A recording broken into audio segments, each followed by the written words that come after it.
You've survived the madness of the MX-5 or the M2 Cup. You've made it to D-Class, and now you want to dip your toes into a bit of multi-class racing. Something a little bit longer perhaps. Well, the Production Car Challenge is the series for you. And let me just say, ignore the haters. This is one of the best series on the service. Yes, the racing can be a bit mental at times. There's an incident ahead. Don't say that, Tom, but Go left. Go left. But that's what makes it so fun. This series will teach you how to race for longer, how to navigate traffic, and how to be a safer and more aware driver. It'll probably teach you the hard way, but when a PCC race goes well, there is nothing like it in my opinion. But there is a problem. There's 4 classes to choose from, and what on earth do you do for the 2-hour Production Endurance Challenge races? Well, luckily for you, your resident PCC enthusiast is here to help. My name's George, I lose my mind racing this series in a deck chair every week, and this is a mostly unbiased guide to Production Car Challenge. In multi-class racing, you have different classes of cars all supposed to lap at different speeds. That creates some really interesting racing, even if you aren't in a direct battle with anyone all the time. I say supposed to, because that doesn't happen in Production Car Challenge. The series offers you the chance to race 4 wonderfully unique cars, and 3 of the 4 of them lap at almost identical times depending on the track, and that creates some spice. The MX-5 is a bit of a sleeper in a straight line, but when it comes to corners, the GR86 reigns supreme. And if you ever see the lesser-sighted Renault Clio, then you'll find it braking early enough to give you a heart attack before pulling away on corner exit.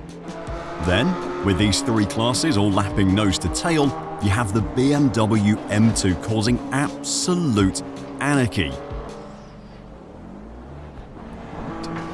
Oh.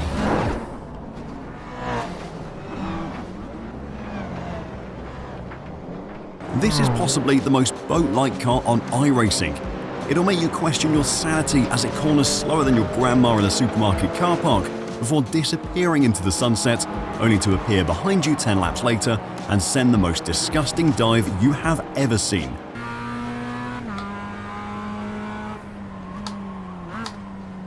That's an absolute send by that Beamer. Holy moly, that was a terrible move. But which one should you be driving? Well, let me fill you in on how they all drive so you can make that decision for yourself. Let's start off with the car that is technically the slowest in the class, the Mazda MX-5 Cup car. This is a car that has always provided incredible racing, and while you might think that the best drivers on the service head straight to IMSA and the fastest cars available, there is a large number of really highly rated drivers that you'll see racing this car and preaching about how incredible it is.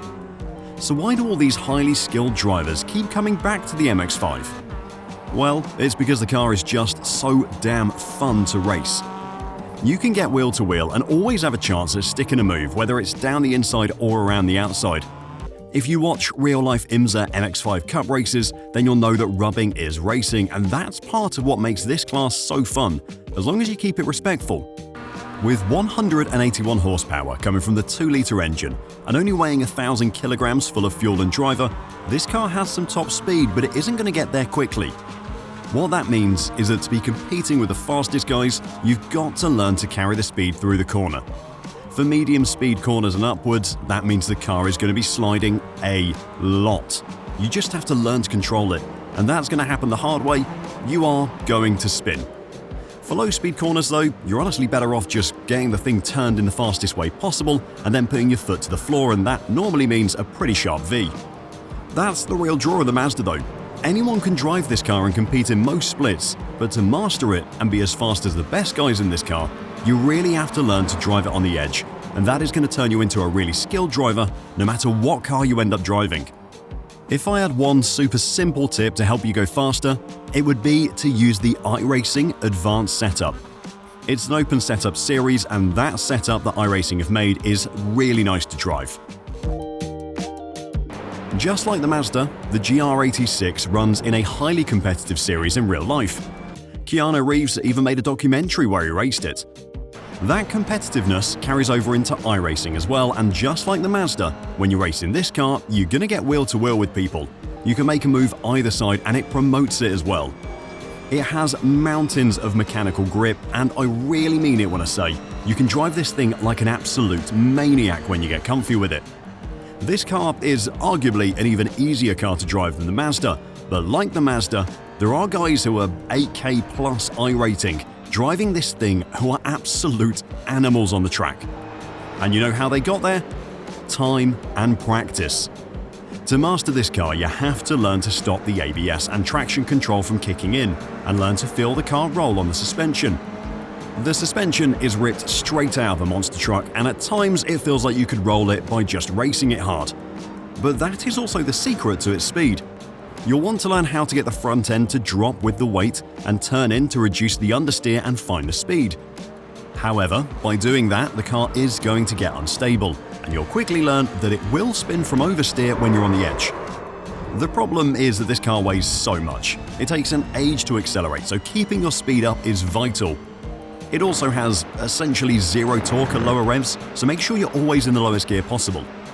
The real thing to look out for if you're driving the Toyota is the Mazdas that start behind you. 9 times out of 10, the back half of the Toyota field is going to get enveloped by the Mazdas going into turn 1. This is a rolling start series, but because the Mazda is so much better at getting up to speed than the Toyota, the speed difference into turn 1 at most tracks can cause a nightmare, and you could have Mazdas flying down your inside and outside. Just remember, it's a 25-minute race, you aren't in a race with those Mazdas. It's better to be alive and racing than towing to the pits and wondering if you have time to make a coffee.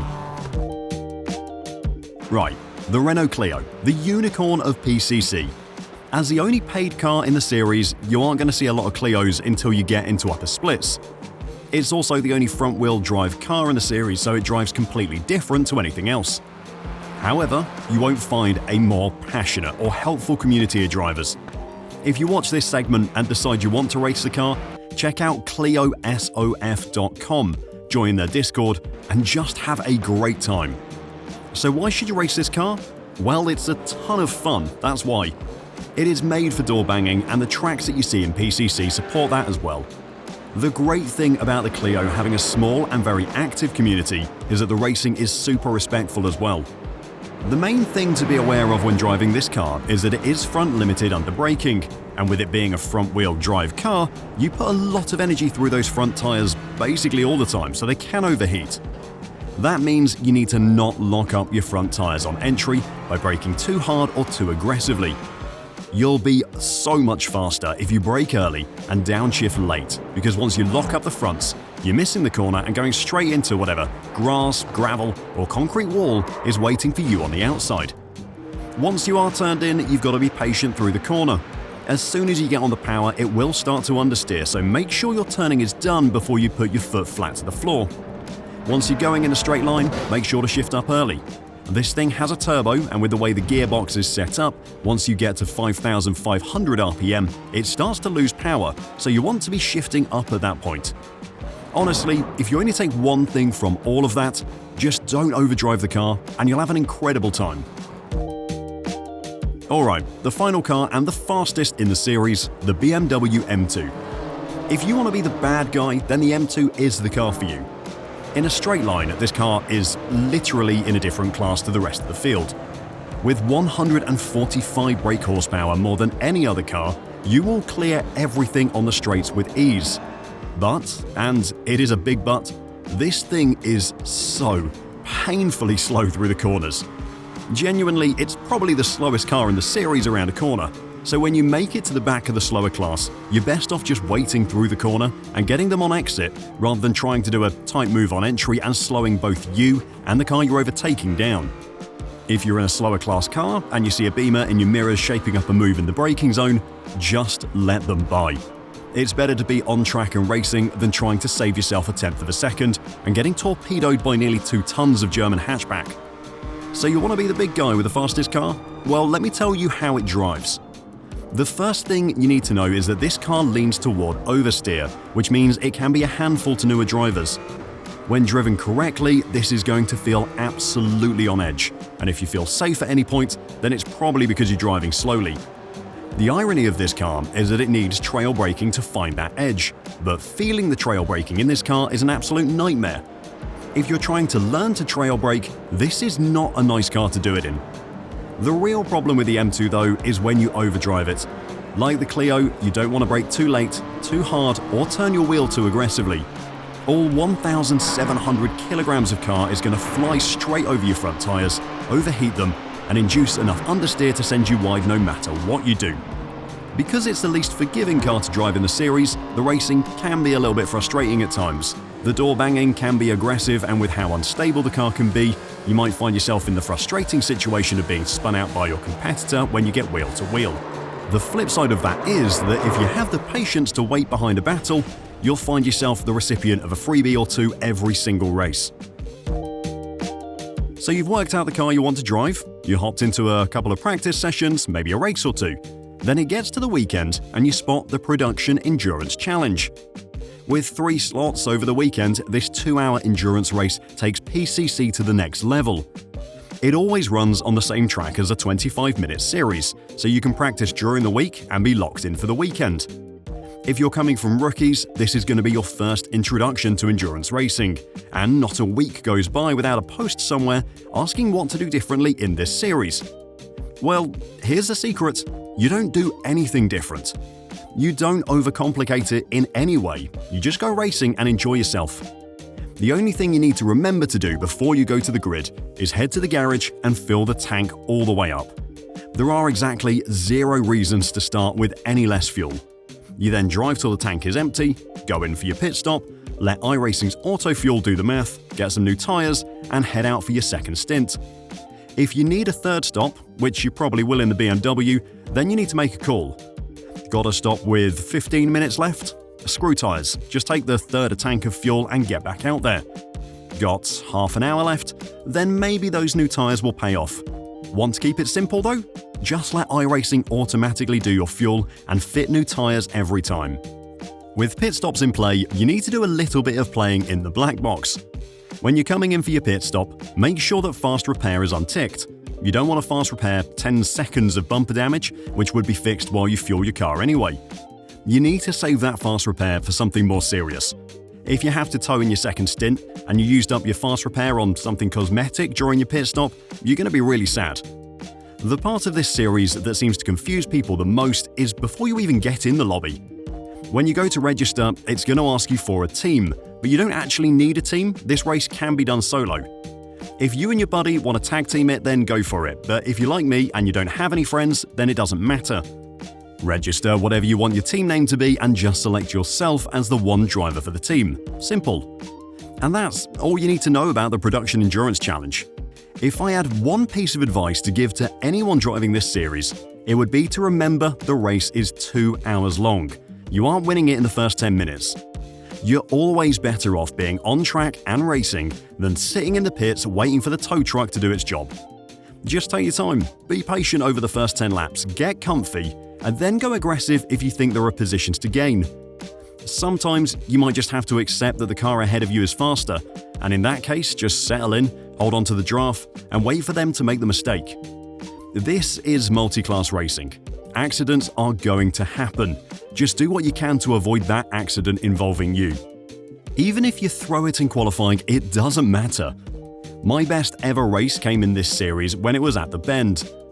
I failed to set a qualifying time, started 17th out of 25 Mazdas, and was 15 seconds behind the leader after 5 minutes of the race. But I kept it smart, I drove safely, and I let others make mistakes. And by the time it got to 40 minutes left, I had the lead with a 12-second gap. Just drive smart, keep it safe, and you'll end up having a great time. There you go then. That is everything you need to know to get started in Production Car Challenge and Production Endurance Challenge. If you've got any questions at all that you want to ask, or if there's anything that you think that I've missed that you need to know, then put a question down below in the comments and I will do my best to answer it. Or alternatively, you can catch me streaming on Twitch or YouTube every week, and I'm bound to be racing PCC there. Also, you can join the Deck Chair Racing Discord, and there's a link down below, and you'll find the most lovely, helpful group of racers there who will also be able to help you out with anything that you might need. If you found this video useful at all, then press the like button, subscribe to Deck Chair Racing, and hopefully I'll see you out on track soon.